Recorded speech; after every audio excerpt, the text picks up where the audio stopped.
Next, Mr. Matthew Ince, and the subject is Thompson versus Meltzer. Conrad Thompson built an empire of podcasting based on Dave Meltzer's reports, which he's taken as 100% fact. And that's that, and there's no debating because no way that Dave Meltzer would ever lie. That is until last week when Conrad flat out said on 83 Weeks that Dave Meltzer is a liar when it comes to his reports about this whole CM Punk versus AEW drama. By the way, I listened to this clip with him and Eric. Now, Conrad says that? I think so, yeah. Now, Conrad Thompson's reputation for being a total AEW shill. If he sees anything online that's positive about AEW, he believes and then reports it on his show, even though he's always proven wrong weeks later. And when you watch the video footage, you can literally see how comfortable he gets when Eric Bischoff, with proof, points out that AEW ticket sales in America are dying off, and Conrad insists on calling AEW competition to WWE. Yet now he's willing to call Dave Meltzer out for reporting a bunch of. What do you guys think is going on here? And is Bischoff coming on K100 anytime soon? It's the only time he ever gets to talk about AEW without some shill cutting him off. John Alba is a Punk too. Boy, this guy just does not like the Conrad Thompson network. I think Who's John Alba? He does a show with Eric, but the business of the business. He's a pretty good host too.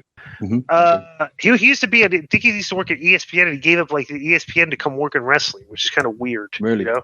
Right. Do you want to hear the Conrad quote? Yeah. Even though you saw the X-Pac in here. So he says, someone really, really close to the Punk and AEW situation said to me in very clear terms, I hope you'll let the world know that Dave Meltzer is a liar. Thompson went on to say he didn't exactly know the context of that statement. Naturally, he did not say who said it, but he agreed that Meltzer has become a polarizing figure.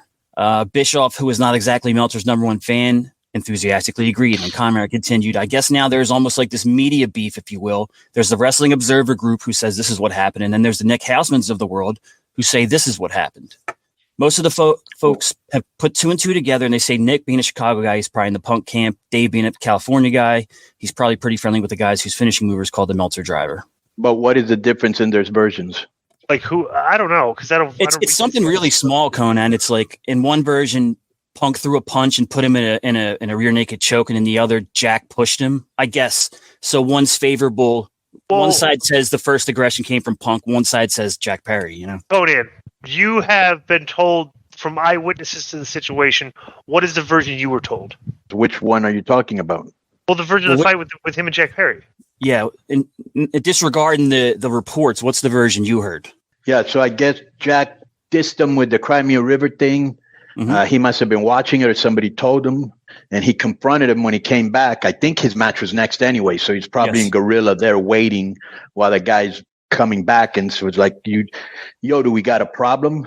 And then stories differ, but from what I've heard is Jack actually pushed him first. He pushed him back. It got broken up, and then I think he went on Tony and actually grabbed him, and they had then he didn't want it. Then he threw like a fit, went into his dressing room, and Joe had to go in there and get him. And Joe Disco, he's really cool till he isn't. Right. And he probably was like, hey, man, we're in London. We've been wrestling. Get out there. We're going to have a problem. You know what I'm saying? Right. Because Joe's in this too, Yeah. So that's what I heard.